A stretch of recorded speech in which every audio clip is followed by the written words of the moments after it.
This is a fascinating topic because it's such an overlooked topic. So many people forget that the image of the beast, which is created by the second beast, they get so not confused, but they just get so distracted with the mention of the mark of the beast in verse 16 and 17 that they forget that there's an image of the beast that's created that goes around the world, forcing people to worship the image of the first beast. That's what the image is made after, right?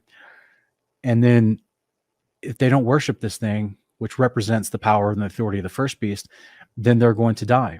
Then they'll be killed, martyred, right? So it seems really, really important to identify this character. And I'm going to. History does, scriptures do. I'll explain. It's fascinating. And it is right in line with all the pre-programming, because we've been talking about the ways of Babylon, and a part of that is indoctrination. Both like in parts 13 and 14, we talked about things that are not truly conspiracy that the world puts at you for fear and propaganda to manipulate you one way or another. Then also included in that is propaganda. Same thing with part 14, where we talked about the CIA and government experiments and different things like that, versions of mind control. Part of the mind control, part of the preparation of the ways of Babylon to perpetrate deception is to get you familiar with something before they bring it out. So that way it's not startling to you. This builds a sense of familiarity within you, but then also makes you less confrontational to change, especially when the change is initiated by something that it follows horrific behaviors. So they want you to be familiar with these concepts. That's why they're plugged into every form of art and media that is across the world today. And the image of the beast is no different. It's right there alongside with the first and second beast and Satan and all the other imagery of Babylon. And we're going to show you tonight. So let's get right into it. So this is part 17, Image of the Beast.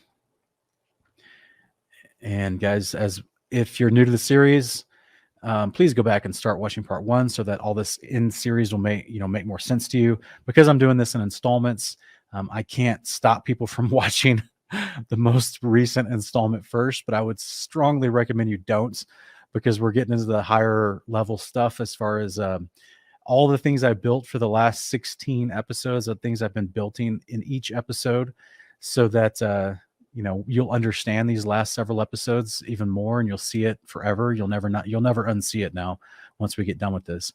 But that's why I broke it into segments of 7. So there's 3 segments of 7. This series is going to be 21 parts as a total, past, present, and future. 7 parts in the past, we looked at the history of a lot of these things.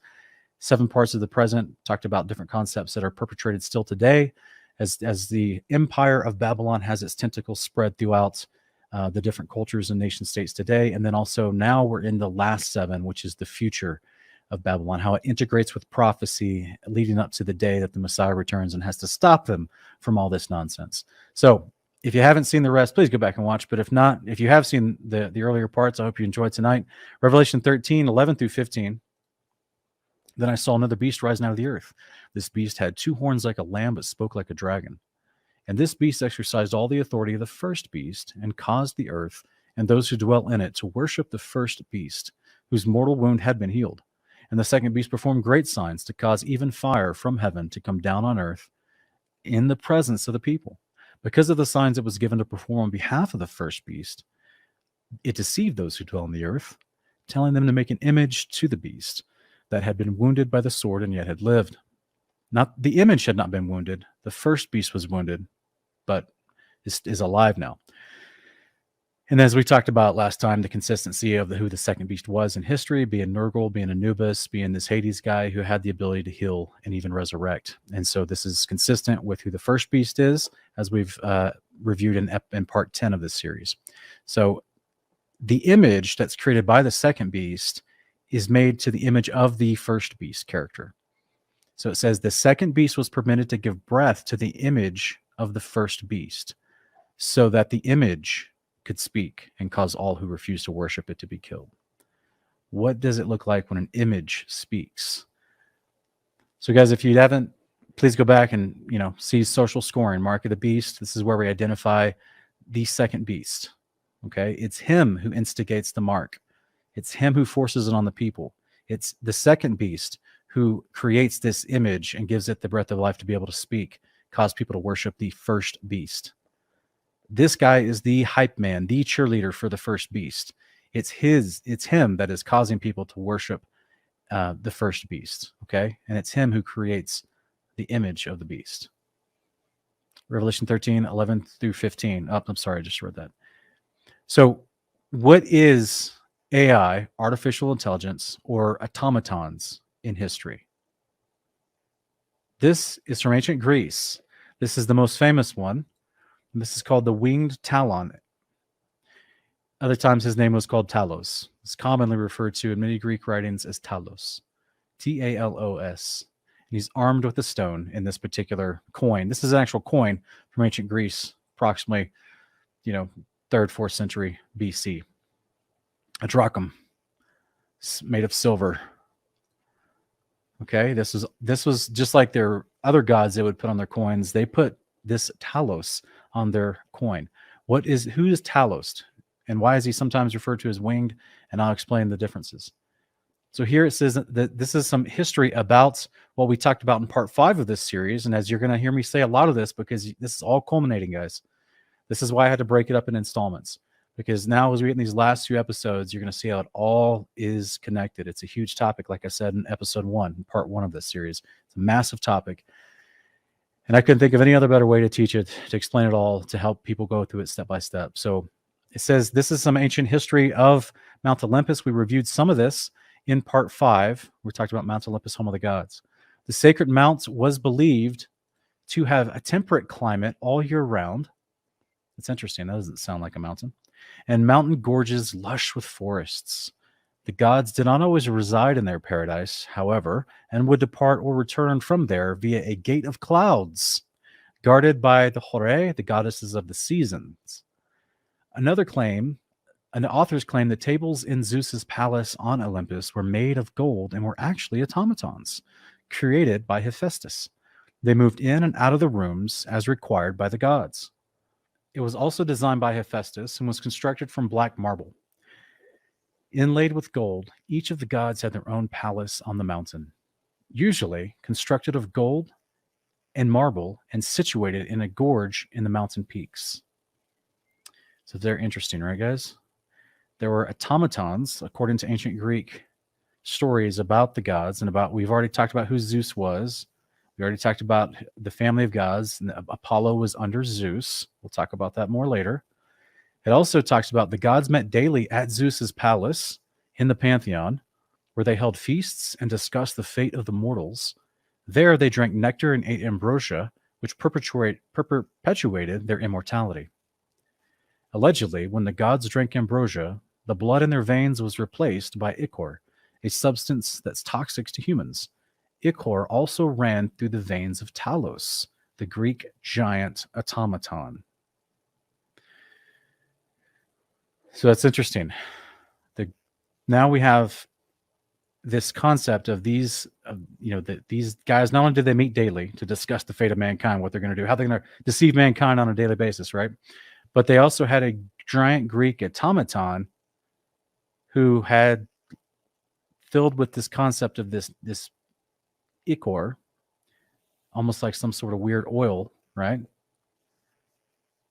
In Greek mythology, Talos, also spelled Talos, was a giant automaton commissioned by Zeus and made of bronze to protect Europa in Crete from pirates and invaders. He circled the island's shores 3 times daily. Talos was said to have been programmed with the knowledge of the gods. Okay, so this isn't a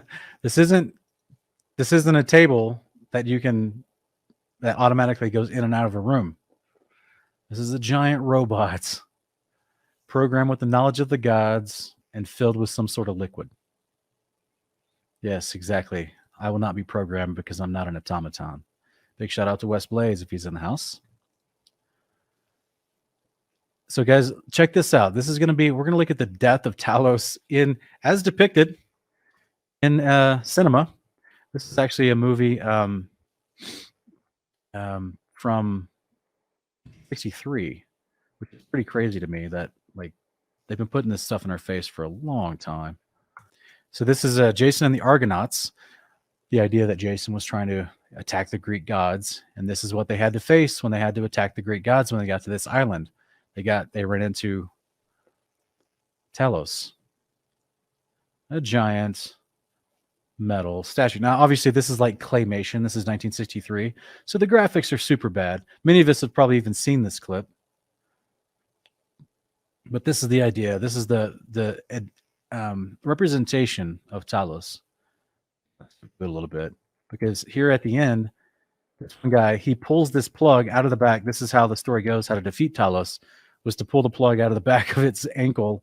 And then the ichor, the fluid that gave it life, the ichor would flow out of it. And that's the only way it got defeated. He's trying to pull it out. Oh, he pulls out there goes the oil or the ichor or whatever it was that was powering him inside the metal. Okay.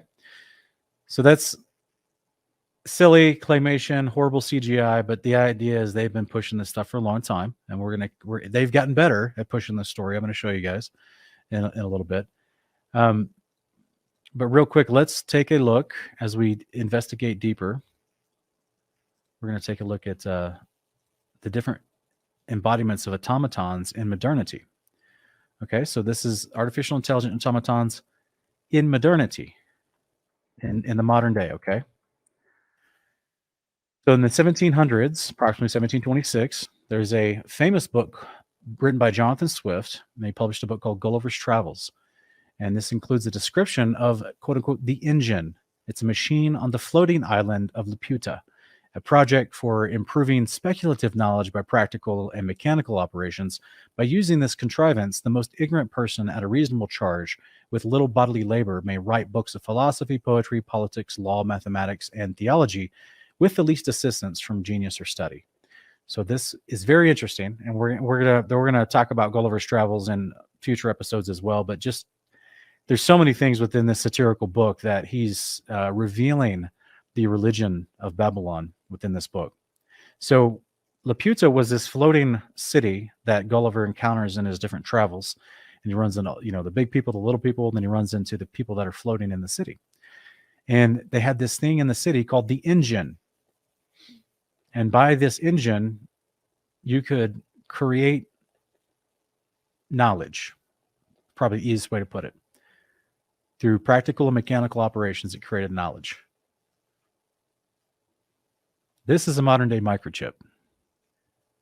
It's interesting. On one hand, you've got in the 1700s, you got a guy saying that there's a city flying in the sky whom they have this quote unquote engine that he describes that is able to produce knowledge through turning it with different levers and things and changing the words that are in those little boxes. And then here on the left-hand side is a modern day microchip. It's quite a similarity there. Here is more representation of AI automatons in modernity, right? In the modern day, and arts and things that are presented to us in arts and media. The Iron Giant, we're probably all familiar with this from being a child. The cartoon The Iron Giant was an artificially intelligent flying robot who fell from above to the earth and needed help from its internal defense system. Flying robot.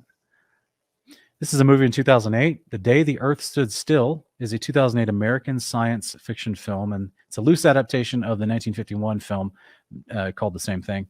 It follows Klaatu, an alien sent to try to change human behavior or eradicate humans from the earth. And Keanu Reeves plays the Klaatu character there on the right-hand side. And you'll notice some unique imagery that's in the background. We'll talk about that a lot more as time progresses. Klaatu possesses the human form, while the thing he brought with him is accompanied by a giant flying nano robot named Gort that will enforce mankind to behave as he and Klaatu need them to behave. Now, this is actually wrapped up in a Al Gore wet dream about climate change, but this is the idea that it's Klaatu and this big giant robot that accompanies him out of their ship. Gort just means genetically organized robotic technology. If that's not transhumanistic, I don't know what is. Klaatu and Gort descended to the earth in a dark sphere-shaped ship in this storyline.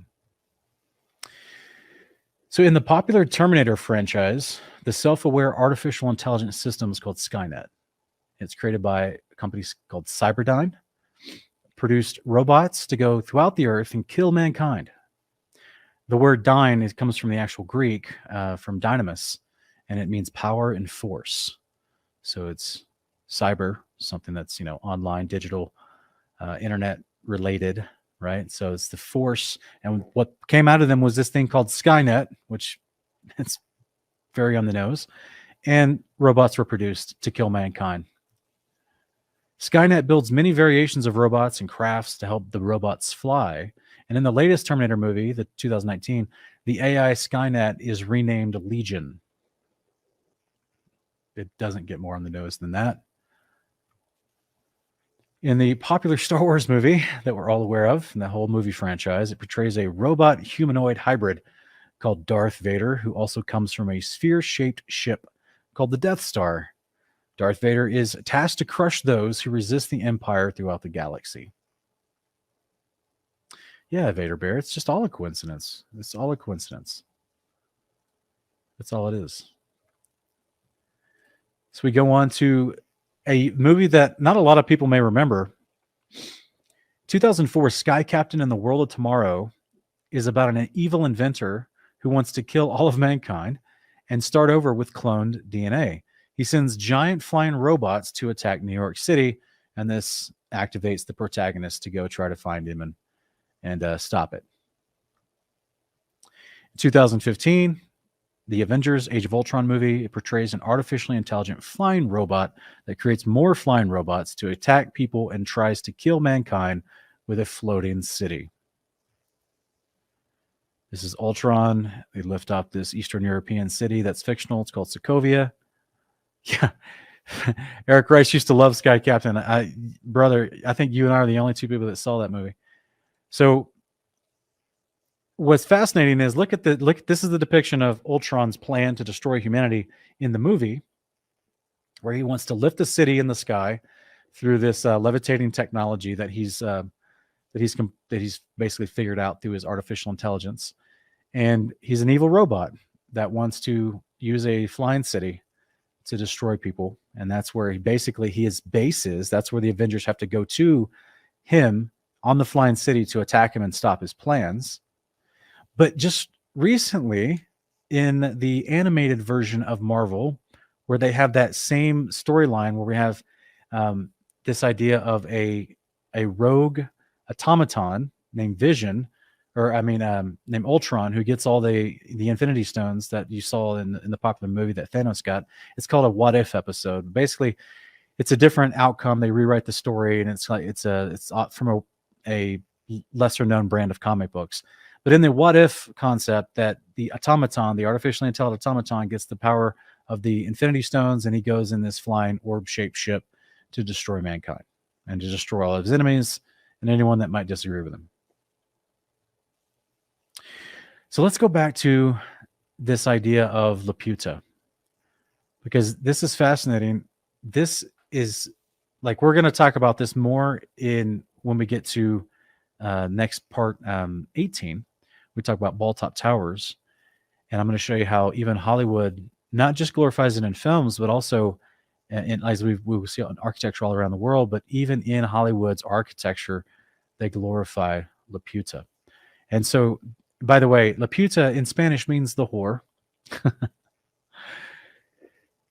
So here is a very popular book that is called Castle, it was actually an anime film from the 80s. It's called Castle in the Sky. Very popular. Lots of adaptations. Lots of people had loved this from early anime back in the 80s. Very, very popular in Eastern Europe or Eastern Asian countries. But the point of this book, as a quick synopsis, was that the first robot seen in the film fell from Laputa and was recovered by the military. Laputa has the same representation in this 1986 anime film as it does in Jonathan Swift's Gulliver's Travels from 1726.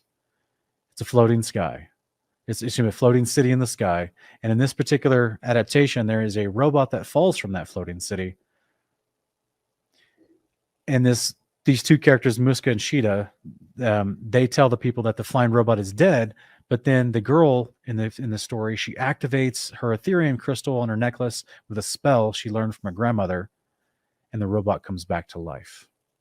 The robot nearly destroys the base trying to reach the girl, whom it is programmed to protect, as she is Laputian royalty. So she's actually from the floating city. And when Sheeta and Laputa reach Laputa, they discover many more robots, but all except one are inert or deactivated. Very interesting. Here's a 2016 very popular game. It's called BioShock Infinite by HD Games. It is about a large floating city comprised of multiple islands and aircrafts. And guys, this one is just this one blows my mind. Like, I'm going to be actually getting into this little particular game as well, because it's a massive game. Lots of, like, the people that wrote this game put a lot of backstory into it, and talks about how this entire floating city is based off of religion, and it's a cult-like religion. And it's just, there's so much symbolism in this game. It's just horrifying when you actually know what you're looking at. But, you know, if you're a 16-year-old kid or 17-year-old kid and you don't have a clue about this stuff, and you're just thinking, oh, this is a fantasy game, right? It's amazing. I mean, it's a very impressive game, but when you actually know what you're looking at, it's horrifying. The protector of BioShock City is called Songbird. It's a giant, artificially intelligent flying robot built from robotics and the DNA of a woman's hair strand. This is a very popular online game, has been for years. It's called Warhammer. And in this game, well, I shouldn't say it's not in this game. Let me say this the right way. There is a very, very popular fan-made short movie based off of this game. And in fact, the creator of the little short movie has now been hired by the gaming company to make more graphics and more storylines for the game, because he was his own little personal fan project that he made was so impressive that they basically hired him. But it's called Astartes, is the fan film, and in this little fan film, it's only like 20 minutes long. It's all computer CGI. It's all digital game graphics.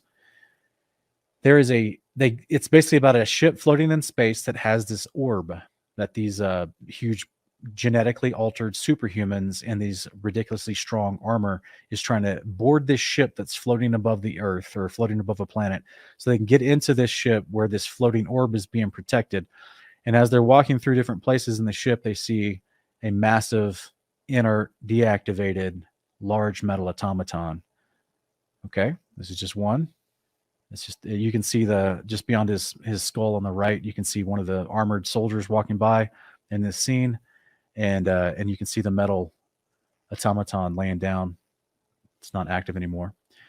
This is the metal sphere that they're trying to protect, and these metal guys around it, they're not protecting it. This is the part where they actually get close to it to attack it. We'll talk about that in just a minute further.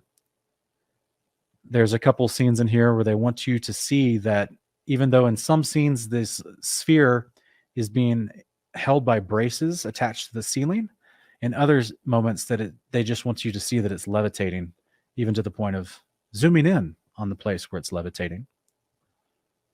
This is when the sphere is being chained up and kept from releasing its power. These two guys are representative of demons that protect the sphere. So these guys are their heads are not originally their bodies did not originally come with those heads. Those heads were transplanted in a transhumanistic way with their spines onto someone else's bodies, and they're considered demons that have possessed new bodies. These are the protectors of the sphere, and they protect the sphere with literally, as it described, magic from hell. So, as some of the commentary talks about it. And this is somebody that sits and also watches the sphere to protect it. And this is someone called the Inquisitor. And I think it's fascinating that he does have the symbol of Hades on him, because of what we're about to see in just a minute. So this guy in this particular symbolism would be representative of the second beast in Hades. And he's called the Inquisitor. His job in their religion, by the way, this whole thing is based off of it's a religious cult that they're seeking out people that disagree with the cult, and they kill them all throughout the galaxy. And this particular Inquisitor, that would be one of his jobs, is to, just as it sounds, just like the Spanish Inquisition, They seek out those who do not agree with their religion, and then they kill them. This guy is the representation of Hades, who guards in front of the sphere. So once the actual soldiers get to the sphere to try to attack it, they actually get sucked into it, and then they start having a vision. And in that vision, the sphere disappears. It happens very quick. It's very, very much game graphics, right? It happens very quick. And in a split second, the sphere turns into this angel on the back of this beastly character. It looks like a man with a beastly appearance and armor. It's hard. The screenshot I had to get is very difficult, but if you have a clear viewing of it, I couldn't get a better screenshot, but the guy in the back of him, it looks like a smooth angelic looking character. It's amazing. So now you have represented in this thing that's floating above the planet, you have demons guarding this prize that's the sphere.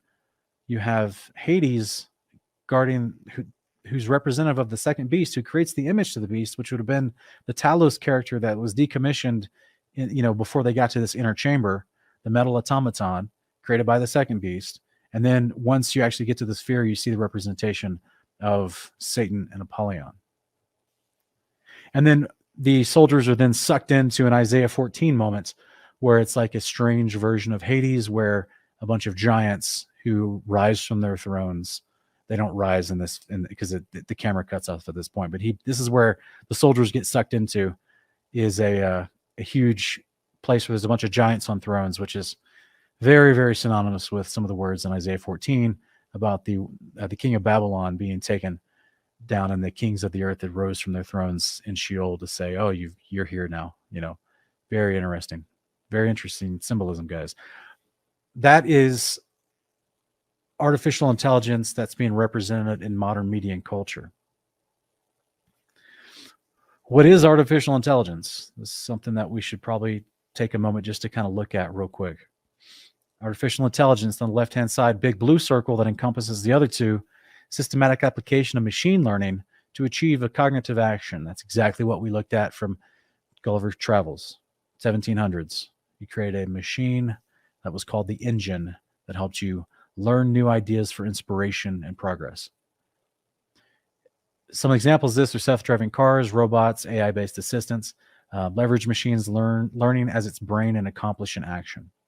All right, we drill down a little more specific into actual machine learning, which is the mint green circle, and that's something that learning is the actual brain that drives an AI system. So it's the actual brain of the AI that's helping it learn faster. It comes in various forms and types. It utilizes complex algorithms to perform its functioning, so it can have a sense of memory and reaction based off those memories and experiences as it learns. And then you go down even further into what's called deep learning, reinforcement learning, and other advanced machine learning techniques. Deep learning is a term that means a neural network with extensive series of hidden layers. Recent advancements in processing capacities of GPUs made it possible for business applications, and then also it's allowed to build complex reinforcement learning modules. Very fancy language to just say that AI has been increasing exponentially, or at least what they're telling us. I kind of think they've had it for a long time, but at least what they're telling us has been increasing exponentially in the field of artificial intelligence and what they're able to do. So as you can see here on the left, big blue block on the left, artificial intelligence can create a robot. Machine learning is the brain, or the overall, I guess, step one of the brain. And then deep learning is like the inner workings of a truly sophisticated, smart learning machine that powers the artificial intelligent body. Okay. And so this is just a little bit of a breakdown from history in America since the 1950s and how this type of science field has progressed. Okay. But there are 4 basic types of artificial intelligence that we want to go over. Just so you have a quick idea, there's one is reactive learning. Another one is limited memory. Number 3 is a theory of mind. And number 4 is self-awareness. And I will explain these real quick. There's 4 types of AI. Reactive learning would be akin to what we see on screen, which is deep blue, what's called deep blue. It's an IBM supercomputer that they taught how to play chess and react to a human playing chess against it. Okay, so it's going off of, all types of calculations and also the possibilities within the chess game, which is a lot, a lot of mathematics as far as the possibilities. But then, it actually beats some of the, really top champion chess players of humans. So it won some awards, or some credence, I should say, for being a version of AI, because it has a reactive learning built into it as a stage 1. Stage 2 is what they call limited memory. And this is the type of the AI that's going into self-driving cars today, like in the Tesla, where it's, gives you the opportunity it can recognize patterns of oncoming traffic, stop traffic, well, it's supposed to anyway. I guess people are struggling with it. I guess overall the company's struggling with not having wrecks, because there's been people talking about driving their Teslas and going 70 down the highway, and then suddenly it just hits the brakes for no reason and causes a wreck. So yeah, or it doesn't see that traffic has stopped in front of them and it doesn't slow down fast enough. So they're still working out the kinks, but that's what they call limited memory, because there have been people that have been able to drive a Tesla almost 24 hours without touching the wheel, and it navigates through cities and roads and highways and everything. So they're getting better at it for sure. Then there's theory of mind. And this is mostly what we see in the movies when it comes to automatons. Theory of mind is your Terminator style automaton. It is a programmed AI robot that serves somebody else in a capacity of representation. So therefore, the Terminator represents Skynet, recently renamed Legion.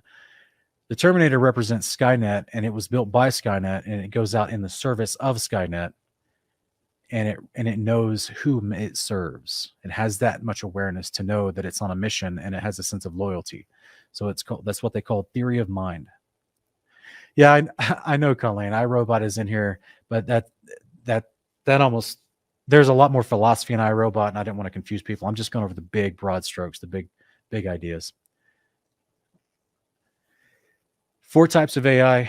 Last one is what you would call self-awareness, and this is supposedly the one where, in the Terminator movies, the Terminator supposedly achieves this throughout his journey of being sent to help a kid in some regard.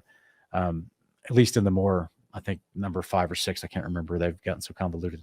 But those lots and lots of other automaton style movies, like the one, I think this one's called Ex Machina, and which was based off of an anime from a long time ago. And this is about a robot that becomes self-aware. Okay. So ultimately, from what we see in the scriptures, the description in Revelation 13 of the image that the second beast produces, and that image goes around and forces people to worship the first beast, or it kills people, that's more like a level 3 theory of mind Terminator style, because if it is self-aware, it doesn't act like it, because its only description we have is that it goes and forces other people to worship the first beast. And because it was made to look just like the first beast. So I don't know how many of the images of this thing is going to create, or if it's just one or if it's multiple of them. All the programming suggests it's multiples. I don't know. Could be just one, and he could be the representation of the head beast, and he's running around getting the governments of the world to enforce his will. But who knows? But let's take a quick look at some interesting advancements in modern robotics and technology, because that is, it's truly astounding. Since I was a kid, they've come a really long way. So let me put this on screen for us. I'm not going to have any sound, of course, because I don't want to get turned off. But this is one that they made it to look kind of like a deer, a goat. They've got those reverse bent knee hind legs, which increase its jumping ability. This is just the bottom legs, right? It's not really much, but this is extremely difficult to do. Here is a robot that they've created that does not miss, and it shoots from anywhere on the court, calculates its shot. There's no wind to consider, and there's definitely no Coriolis to consider. So therefore, it just calculates its shot, boom, makes it every time. I think it's pretty racist that they made it black, but whatever. Here is just farming farming automated robot to help people farm and sift out things.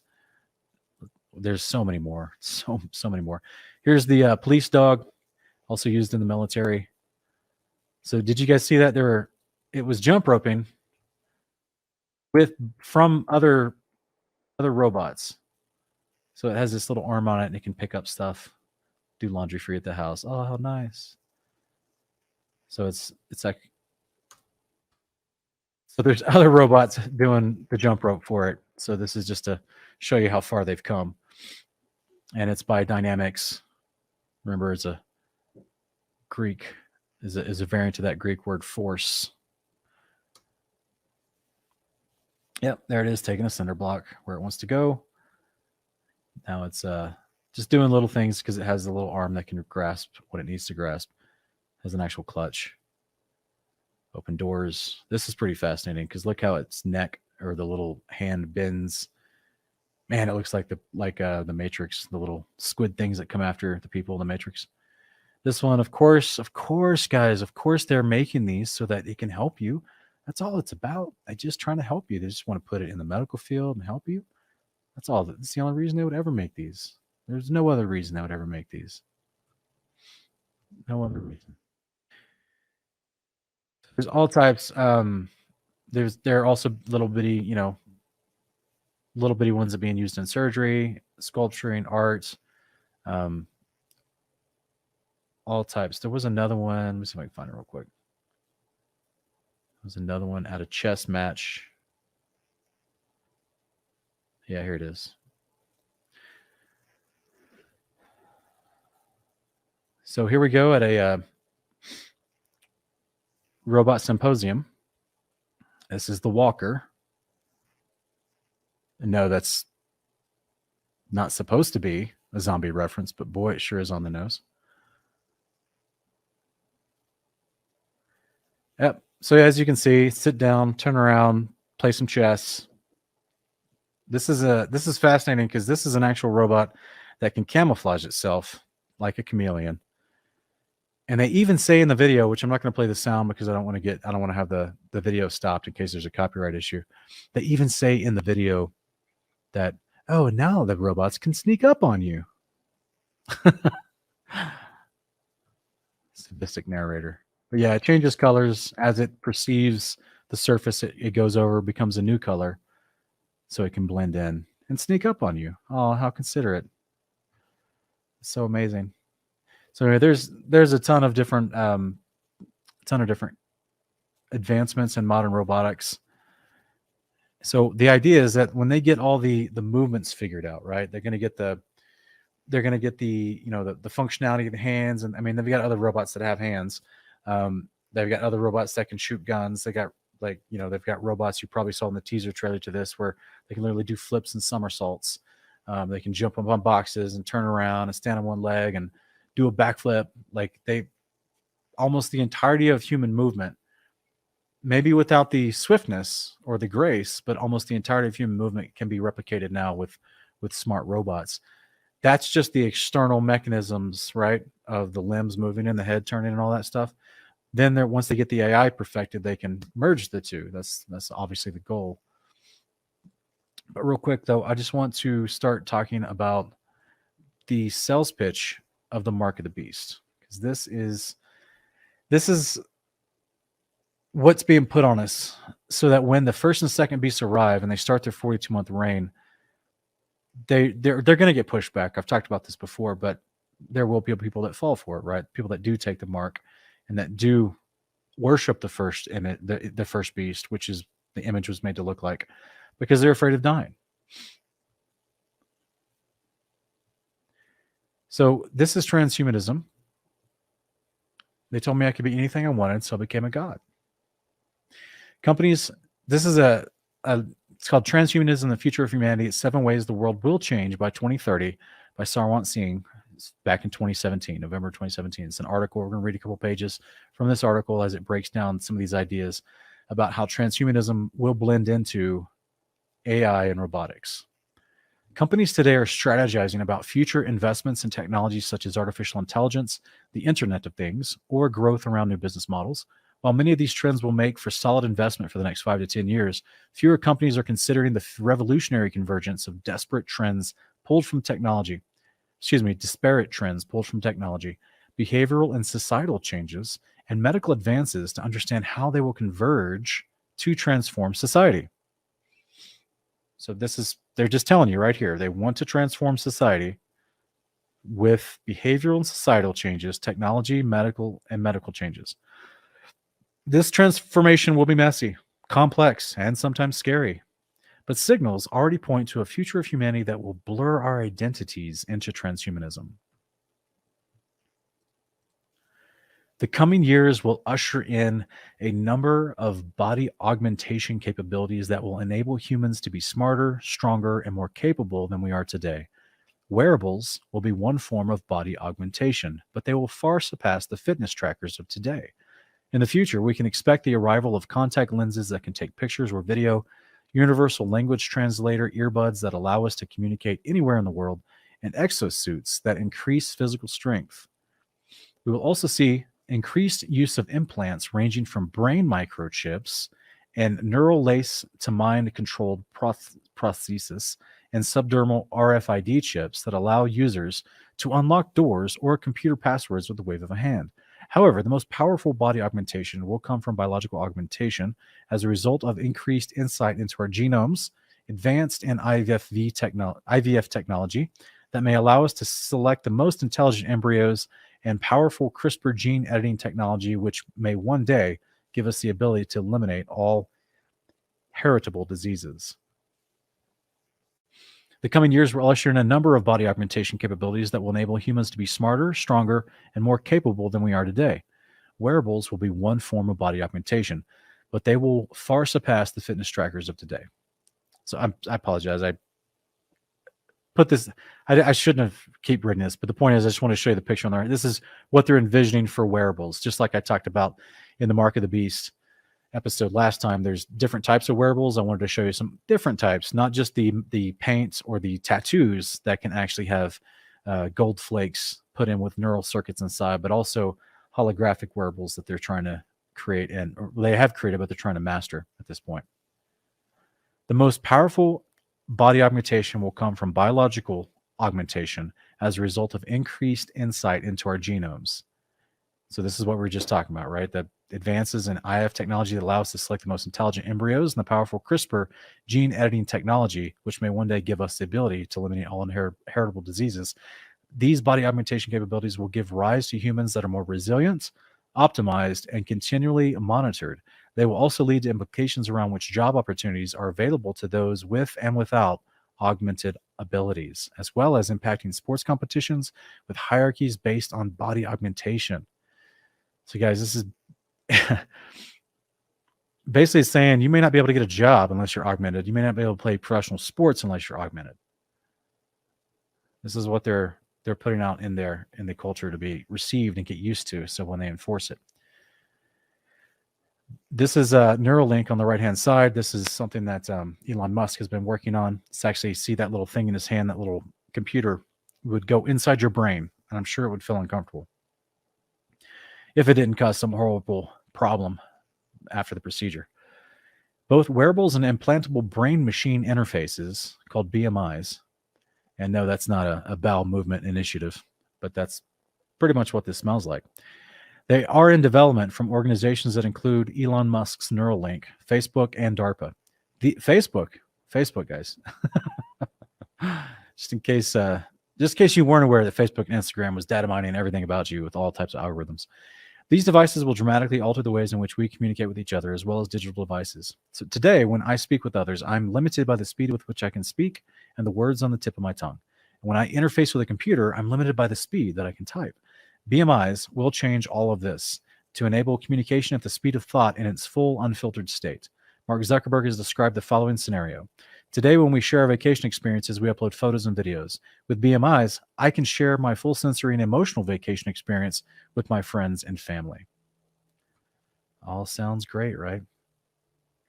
All sounds lovely. So again, highlighted in the passage, the second beast deceived those who dwell on the earth, telling them to make an image to the first beast that had been wounded by the sword and yet lived. The second beast, that was the Nurgle character, the Anubis, the Hades character, the one that's commonly referred to as, as Hades and in the Bible. He's also Nurgle in the book of Jeremiah. He's permitted to give breath to the image of the first beast. That's that first beast that we've located the actual name of Apollyon, who was Apollo, who was Helios to the Greeks. He was Baal and Molech to the Canaanite clans and the Amorites and the Hittites. He was Osiris to the Egyptians, right? So that the image of Osiris, the image of Apollo, the image of the first beast, it's an idol they've created, guys. It could cause all who refuse to worship it to be killed. If you don't, guys, I don't know if I can make this any more clear. Baal, like the ones, the Israelites in the Bible, all throughout the Bible, kept turning back and going to worship Baal instead of Yahweh, and they transgressed the covenant and got in trouble. And Baal, that's the dude coming back, because it's been the same guy throughout all the nations. He's the king of Babylon, and his right-hand man is coming back with him. It's Hades. So it's Anubis. It's the same hierarchy of administration of evil. The serpent, the first and second beast. In Egypt they call it Ra, Osiris, and Anubis. In Greek it would be called Zeus, Apollo, and Hades, or sometimes Hermes. It's the same hierarchy in Revelation 13. The dragon gave his power and authority to the first beast, who the second beast rolled in all the authority and power of the first beast, which essentially was given to him from the dragon. It's the same three guys. They're coming back. And some of them never left. So Revelation 13, 16 through 17, the second beast required all people, small and great, rich and poor, free and slave, to receive a mark on the right hand or on the forehead, so no one could buy or sell unless he had the mark, the name of the beast, or the number of its name. Again, to reiterate, the second beast, not the first one. So still, they come out at the same time. The mark of the beast is only going to be happening during a 42-month time period. So when you see the first beast, you're going to see the second beast coming out to promote the first beast, to get people to worship it and force people to worship it through manipulation and threat of death.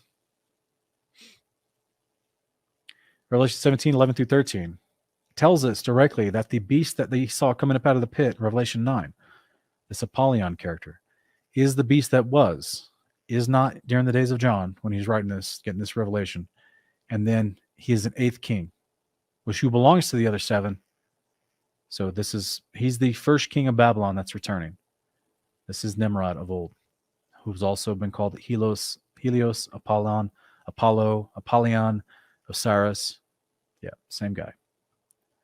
2 Thessalonians 2, 1 through 4. Now, concerning the coming of our Lord Jesus Christ and our being gathered together to him, we ask you, brothers, not to be easily disconcerted or alarmed by any spirit or message or letter seeming to be from us, and alleging that the day of the Lord has already come. Let no one deceive you in any way, for it will not come until the rebellion occurs and the man of lawlessness, the son of destruction, is revealed. He will oppose and exalt himself above every so-called God or object of worship. So he will set himself in the temple of God, proclaiming himself to be God. So it's pretty amazing. So this is why he would want people to worship his image, his statue, his idol, his walking statue. Because he wants to be God, just as he was called God and worshipped as God in all the nations throughout the Old Testament. And even during the days of 2 Thessalonians, when Paul's writing this, he goes on to say the coming of the lawless one will be accompanied by the working of Satan. Did you guys know there's a huge temple in Pergamum that's mentioned in Revelation 2, where it's the seat of Satan? It's this big temple to Zeus. It was a famous ancient world temple to Zeus in Pergamum, which was in the land of Asia Minor, modern-day Turkey. Used to be called Anatolia before that. So this is where Pergamum would be regionally located, and this is why it's being referenced as the seat of Satan, because it was where Zeus was.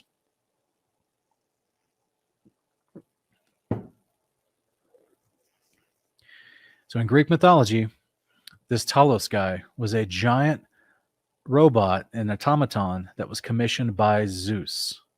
So the second beast in Revelation 13 is in the same authority as the first beast.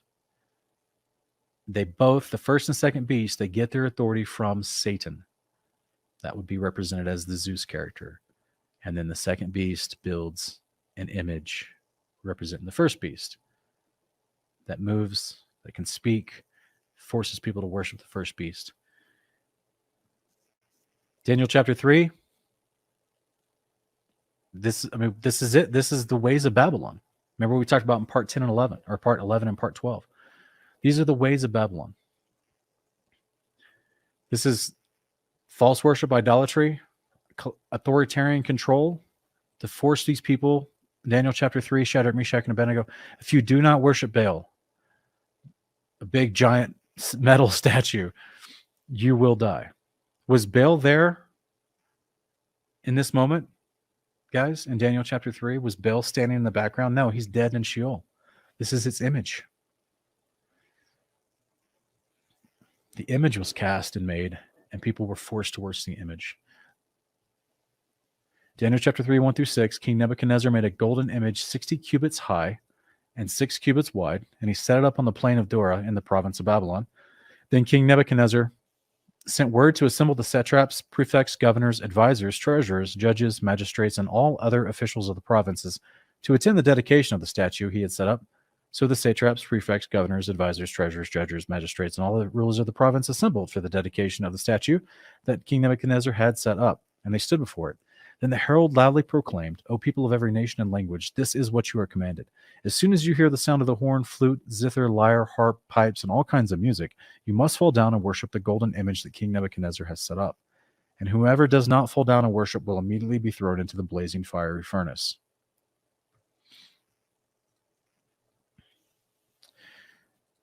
Guys, this is exactly what's going to go on in Revelation 13. It's the return of Baal and his little henchmen. They think they're gods. They're rolling in the authority of the dragon, Satan, to deceive people, one who deceives the whole world. And just as in thousands of years ago, which honestly the elites underground and different people that are the kings of the earth that try to control the world today, they still worship these three guys. They still revere and follow the lockstep. They worship these three guys. But coming out to the main stage, coming out to the public again, to the whole world. So making, just like in the days of Daniel, they're going to put up an image, except this one's not going to just stand there. It's going to be in your face. It's going to turn its head and look at you. It says, oh, you're not going to worship me. How about I shoot you or hit you with a laser or whatever capability they put into it. Or just, he could just tell the guards standing by, drag him away and kill him. The point is, it's the same thing that Zeus made a long time ago. Daniel chapter 6 through 9. So the administrators and satraps went together to the king and said, "O King Darius, may you live forever. All the royal administrators, the prefects, the satraps, the advisors, and governors have agreed that the king should establish an ordinance and enforce a decree that for 30 days, anyone who petitions any god or man except you, O king, will be thrown into the den of lions. Therefore, O king, establish the decree and sign the document so that it cannot be changed in accordance with the law of Medes and Persians, which cannot be repealed. Therefore, King Darius signed the written decree." So this is another moment here where they're forced to worship, guys. This is Daniel being set up by his competition at the time under the reign of Darius, being forced to not even pray to God, but instead to revere the authority as God, just like we read from 2 Thessalonians 2.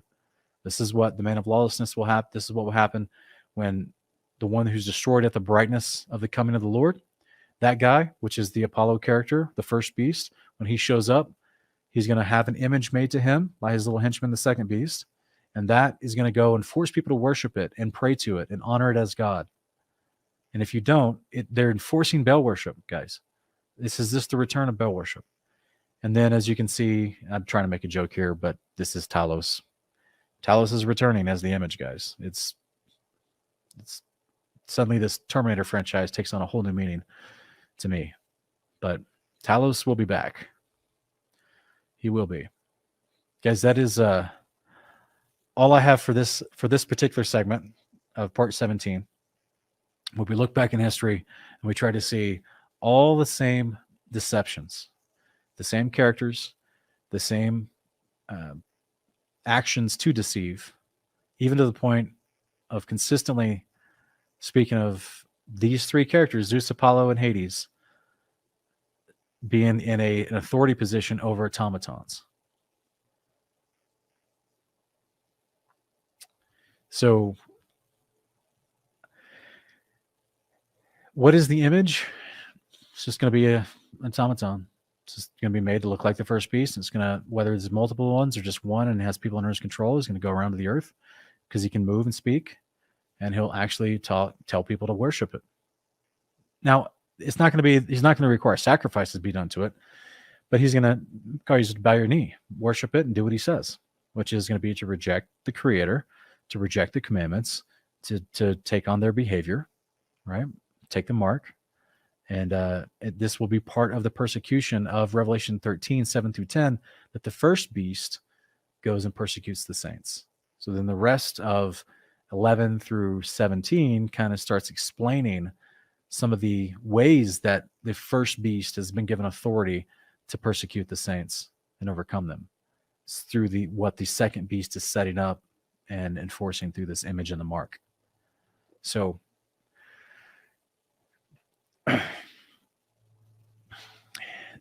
guys, there is truly nothing new under the sun. So this is Adrian Mayer. She's a researcher at Stanford University.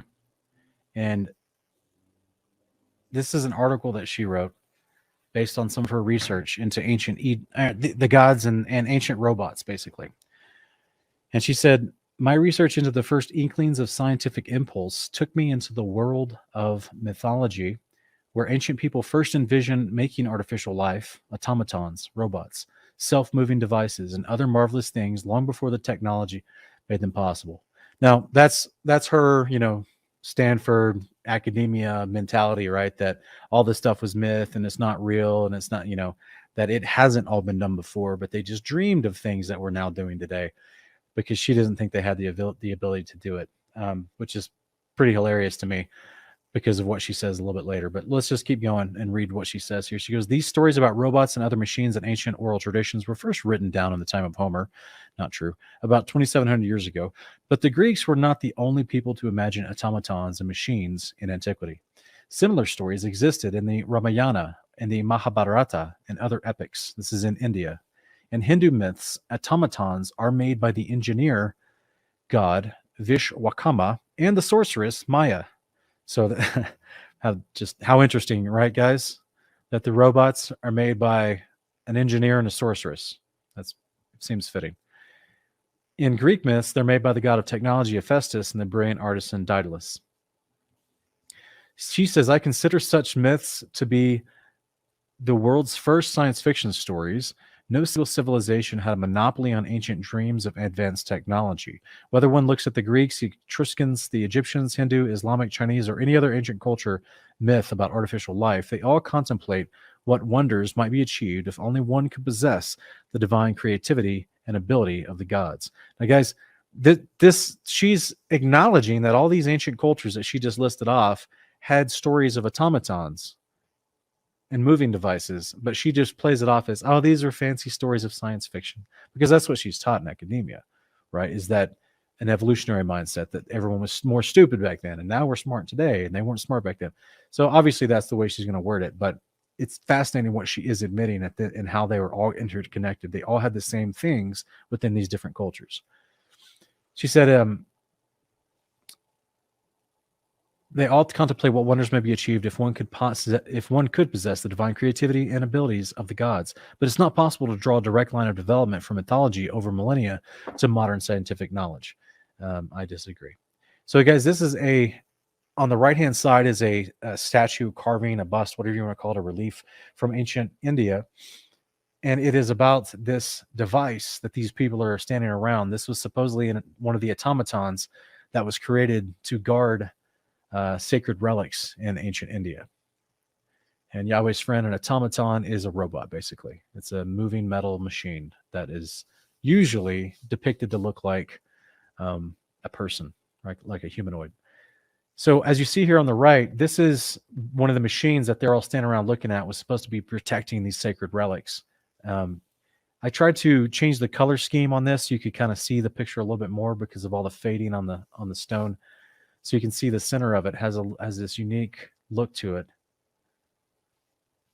And I try to isolate just the machine to show you that this is what they're standing around looking at. Is this some type of machine? It just reminded me of a Tesla coil, personally. We already talked about ancient India having the Vajra, which basically was described as a handheld Tesla coil, the power to exert lightning and thunderbolts, and it was one of the weapons of ancient Babylon. We went over that in part 2. So this researcher goes on to say, in Indian and Hellenistic cultures, that's ancient India and ancient Greek cultures, borrowed and influenced each other beginning in about the 5th century BC, and syncretism intensified after Alexander of Macedon and King Porus began relations in the 4th century BC. The traveling Greek sage Apollodorus of Tyana observed automated servants and self-propelled carts in the court of the ruler of India, and in India was centuries ahead of Europe in the technologies of distillation and hydraulics. So she's talking about 5th century BC, automated servants, self-propelled carts. And I got a picture of one here on the right from ancient India. Also, this researcher, in her opinion, the way she words things, she goes on to say myths feature flying chariots and synthetic swans, animated servants, giant robots, machines, and the like appear in the Mahabharata, the Ramayana, the Ketasaratisagara, I don't think I'm saying that right, the Haravamsa, and other works. These are all ancient Vedic texts from ancient India. Self-navigating ships appear in Egyptian texts. Guys, we talked about that in part 4, ancient flying machines. That's the boat of Ra. Ra, similar to Zeus, flew on a boat in the sky. Yeah, that's what the ancient Egyptians talked about. And it goes on to say Homer's Odyssey and android and animal automatons are described in Homer's Iliad and in Chinese chronicles. The most detailed account is in the Lokapanati from Burma. After Buddha's death, the story recounts that King Ajatasattu, I don't know, it's so difficult. Ajatasattu, he preserved his bodily remains. This is claiming that this king preserved Buddha's bodily remains in a hidden chamber under stupa, under one of their churches or temples. The precious relics were guarded by Bhuta Vahana Yantra, which translates as spirit moving machines. And guys, just in case you're not familiar, we also are seeing a similarity in cultural medical knowledge, as the claim that we just read is that when Buddha died, they took his internal organs and created and mummified them and made relics out of them, just like the Egyptians would do. So they have the same burial practices. And oh, by the way, supposedly you've got automatons guarding his mummified remains. That's crazy, guys. So then, yeah, that's pretty much it. Then it goes back into some of the other parts of my presentation. But just to remind folks that all the cultures shared this, guys. All the cultures knew what this was. This was not a surprise to people. This was not new information. This was, like she just mentioned, the Etruscans, the Greeks, the Egyptians, that's all of this kingdom of Babylon, even over in the east to the Chinese. They all had these same types of ancient knowledge, and for some weird reason, it was suppressed to the general people and brought back, and it's been in the last 100 years brought back out as if it's new technology.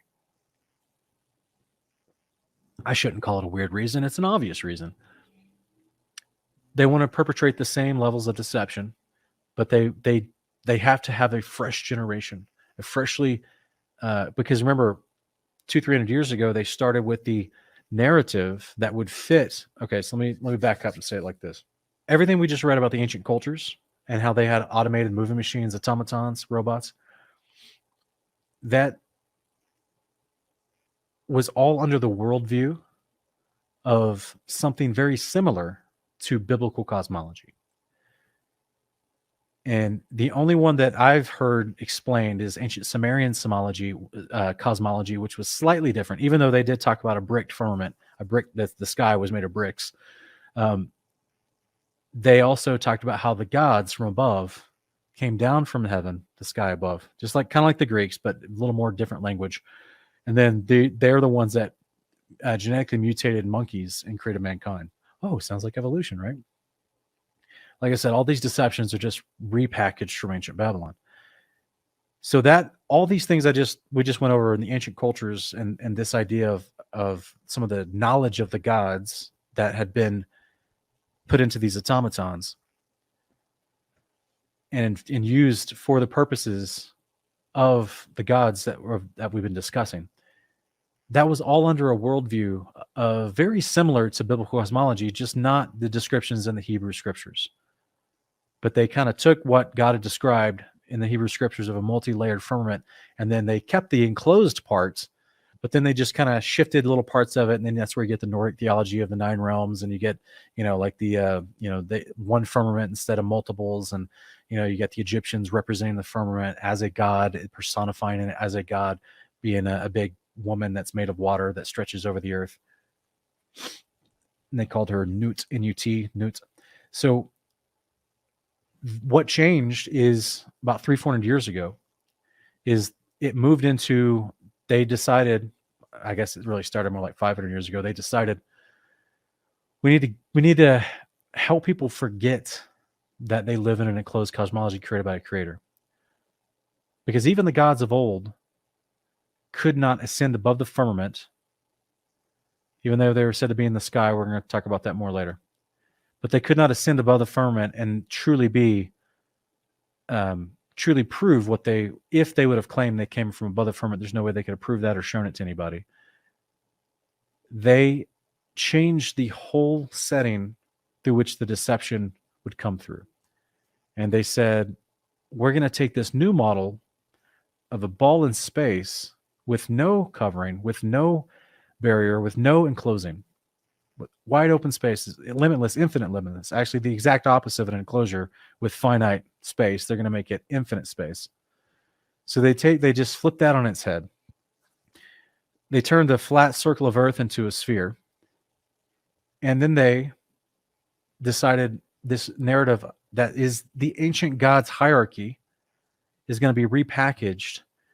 Instead of coming from the sky underneath the firmament, they're going to come from some other place outside of the known area of the earth, which is a repackaging of the idea that the gods came down and helped mankind. But they just changed the placement of where the gods are coming from, since it's literally the same quote unquote little g gods, right? They're just changing the placement where they're coming from. So therefore the new generations of people can be deceived. So in order for that to work, well, then you got to get rid of, and you got to suppress, and you got to hide all the old world's evidence that all of this has been done before. So you've got all the technology, all the machinery, all the automatons that in the ancient world used to have, all the sorcery and the magic that they used to implore and deceive the people with and oppress the people with. They still got it. They're still going to use it. They're still allowing certain parts of mankind to know they have it, and they're scheming and strategizing in order to figure out how they can get the new leaders of men to perpetrate this deception as well. And all the governments are going with it. It's part of why they're all involved in the United Nations. It's a part of the pact. That's why they have an altar to Molech in the United Nations in the prayer room. They're all a part of it. So they needed this strange, how do I say this?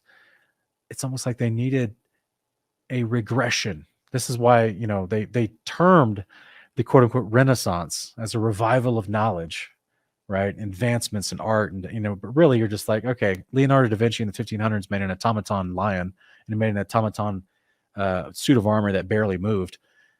And it's, it definitely didn't do what the ancients said their automatons did, right? It barely moved. You know what I'm saying? And it impressed like King Louis the 15th or whatever his name was in France in the 1500s. And like it, scooted across the floor, little lion scooted across the floor. Nothing like what's, and they called that advancement, right? They said, oh, there was this this emergence of industry, and then it came into the 1700s, and then we get into the actual industrial revolution, and they thought that was amazing. That was no, they had steam powered things way back in the day, boats, ships, machines of all different types, thousands of years ago. It's not new, but they wanted, the narrative was, this is new, and gods are not real. We got to push atheism, so nobody believes in this stuff anymore. Therefore, when we bring it back out, it'll be fresh. It'll be not fresh, but like I said before, it's already been pre-programmed for you to get used to it, but not in a real way. So the initial introduction of it was that this was stories of old myths, Greek. So you're still getting used to the idea of seeing it, but just under the fashion that it's not real.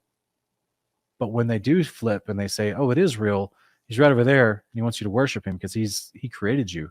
He came to this planet, Panspermia, and seeded this planet thousands of years ago, or 100,000 years ago, and they're back because they realize that we're destroying the earth, and they want to help us with all of our diseases, and they want to help us cure global climate change. Just like, you know, the storyline of many of these science fiction movies. So that's where, I hope I'm saying this correct. I hope I'm saying this in a way that can be picked up, and people are, tell me in the chat, guys, if you guys are picking up what I'm trying to put down, this idea that it's all repackaged, but it's how they're repackaging it to the point where they're the same characters that are going to come back with the same types of deception and the same types of enforcement of idol worship on the world. This is what I had talked about previously in a video where I talked about the externalization of the hierarchy, right? They want to get what had been suppressed and put underground so people didn't think it was real anymore, that underground worship to Baal. They want to bring that out to the public again. And they're going to do that during the 42 months that they have to reign on the earth. But it's going to be through a deception that they will pay off with this alien thing, which I'm going to explain more as we get into further parts of the series. Probably, and I just want to let you guys know, the next series, or the next part's part 18. It'll be Balltop Towers, but then part 19 and part 20, which is going to be the Eye of Ra, Eclipses, and Mother Babylon. That part 19 and 20, I'm going to have to do like a double header. So we'll do 2 episodes in one night, because if I stop after part 19 and don't explain part 20, you guys will just be like either mad or full of questions because, I have to. So anyway, it'll be like 4 or 5 hours that night of part 19 and part 20. But ultimately, we're just breaking down the deception, guys. That's all it is. Breaking down piece by piece, layer by layer, the different deceptions that are employed, and how it's, all this semblance of from days of old, from gods of old. All of this is, all these people that are being mentioned, the Bible mentions them, okay? So hopefully this prepares you and enables you to go out and have this conversation. And someone's like, oh, well, Revelation is all up for interpretation, all this and all that. And you're like, not really. I can explain these things to you. I can explain who the beast is, who the second beast is, what the image is, who Satan is. That's mentioned all throughout the Bible. And you can see real world examples of them creating worship to these things, respect and homage to these things, and pre-programming for the world to accept them when they do get back on the scene.